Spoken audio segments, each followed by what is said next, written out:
Hey everyone, I'm Jeff Mackerly, and today I want to talk about 3 simple signature Eric Clapton licks that are really a huge part of his playing. So let's check them out.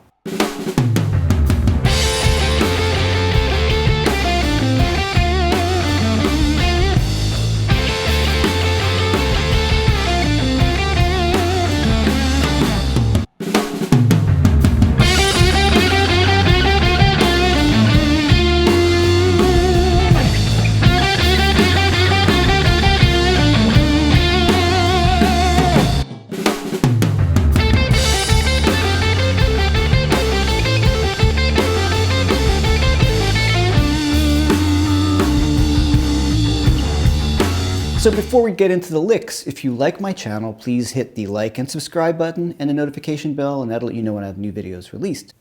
If you want to learn more about playing in the style of Eric Clapton like this, that kind of cream era, I put out a course that explains this. It's called British Blues Masters, and it features 4 of my favorite British blues guitar players. That would be Eric Clapton, Jeff Beck, Jimmy Page, and David Gilmour. And you can check that out at my website, jeffmackerly.com. There's all sorts of cool stuff there as well, background tracks, my record, and lots of instructional material. Okay, so let me talk about the gear for just a second, because we love the gear. I'm using a 1961 reissue SG, same kind of guitar Eric Clapton was using in that cream period for a while. I'm playing through my 1971 Super Lead.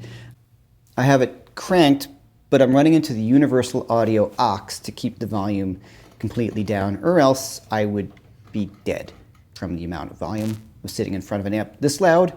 One thing about this amp, and I'll do a video getting into dialing this kind of Clapton tone, is I'm kind of going for a bit of a darker sound. So if you know anything about plexis, I'm running into the channel number 2, and I have that cranked, and the treble channel is a lot lower. You may say, hey Jeff, I'm looking at your amp and you're running into the treble input, not the bass input or the normal channel. What I'm doing is actually I had the amp internally jumpered, so I don't have to worry about having a jumper cable with me. And so I'm only running the volume up on the normal channel, so that's a bit darker, and that gives us that really classic sort of sound. That's just all amp overdrive that we're hearing right now, and some 60 cycle hum coming from Brooklyn. Oh, forget about it. So let's check out the licks. First one, I'm playing over a D blues in the style of the tune Politician. You can also get that track by clicking on the link below, and that's free for you. All right, so D minor pentatonic. All these licks are going to be in D minor pentatonic. And I chose these simpler ones because they're real staples of his playing. And if you get them under your fingers, they're super useful in any kind of style that you play. And he uses them quite a bit, so I might demystify a few things that he does. So the first lick, that kind of sound. So I'm thinking of a D minor pentatonic scale. Fingering number 1 here.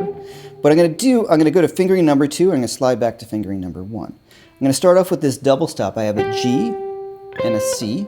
That's the 4th of the scale and a flat at 7th. And I'm going to hammer onto this A.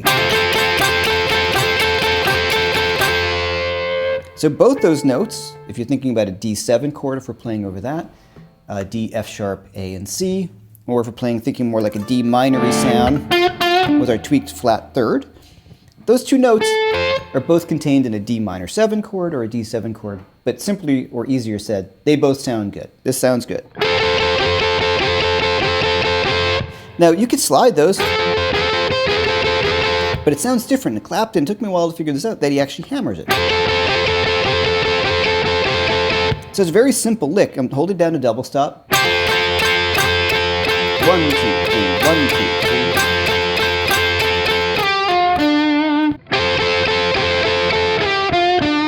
Then I'm going to slide back down with that 3rd finger.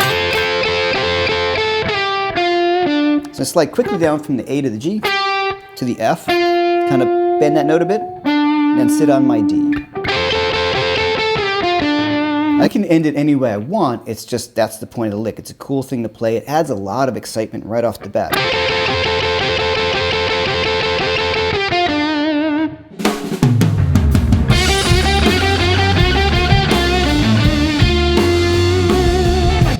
Now number 2 is a little tricky because I'm going to use a 1st finger bend, and I'm going to use 2 notes of the D minor pentatonic scale. I'm going to play this F, which is my flat 3rd of the scale, and I'm going to fret the G on the 12th fret.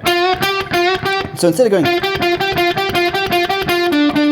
when we're playing blues, we sort of always imply this between major and minor sound to give it a bluesy quality. If I'm playing over D7, my note would be F sharp. But Clapton will sometimes go for a little bit of a darker sound. But you always want to tweak that, because I'm playing D7 and I play an F. Not a great note, so I just bend it a little bit. So Jeff Beck plays this lick a lot too. What we're going to do is bend with the first finger and then fret the note on the 12th fret with the third finger as we release. So watch, like.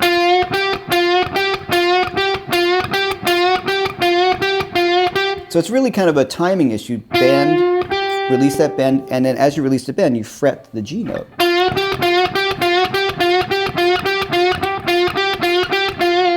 Right?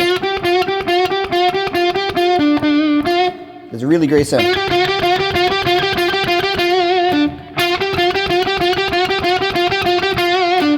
Anywhere you want to do that, right? So that works great. Right? We could do it on a flat 7, a little bonus. So C to D.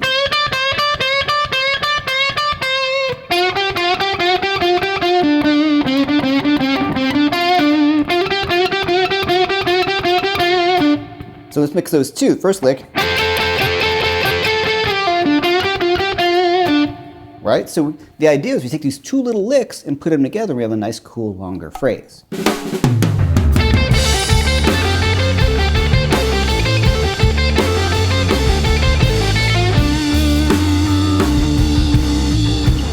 Really, one of the true Eric Clapton staple licks is this cool sort of stutter repeated lick that he does. I'll play it for you. Now, fingering wise, it's up to you. I'm still thinking fingering number 1 of D minor pentatonic. And here's my lick. I'm going to play A to the C, then hammer on pull off. And then I'm going to fret the G on the 3rd string. Now you could use your pinky and 3rd finger, which sometimes I lean towards, but when Clapton plays, it's always with the 3rd finger.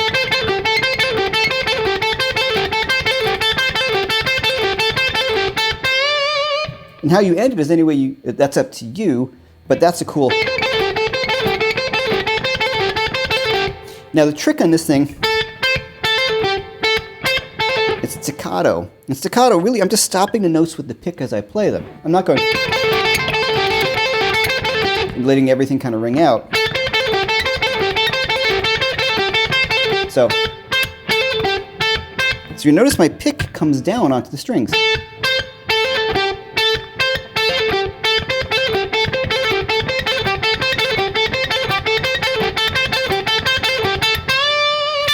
Right? So that's a cool sound that we can use anywhere. Moving to different parts of the scale.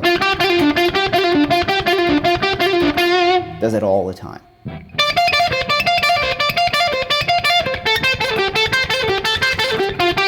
So what am I doing there? I'm just taking the same pattern and moving it through a D minor pentatonic scale. So the idea would be to start to kind of put some of these together on your own.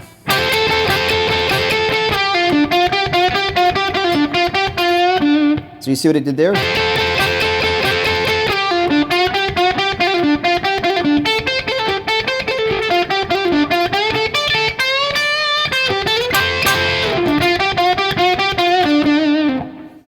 There you go, 3 simple Eric Clapton licks that you can work into your playing.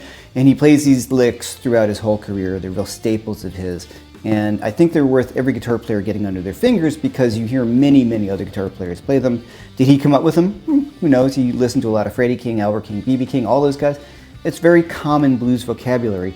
But the way he played it was a little bit more aggressive, and to me that's distinctly Eric Clapton. And of course, playing the Gibson through the cranked Marshall was another big part of it. Thanks for being here, and until next time, I will see you later.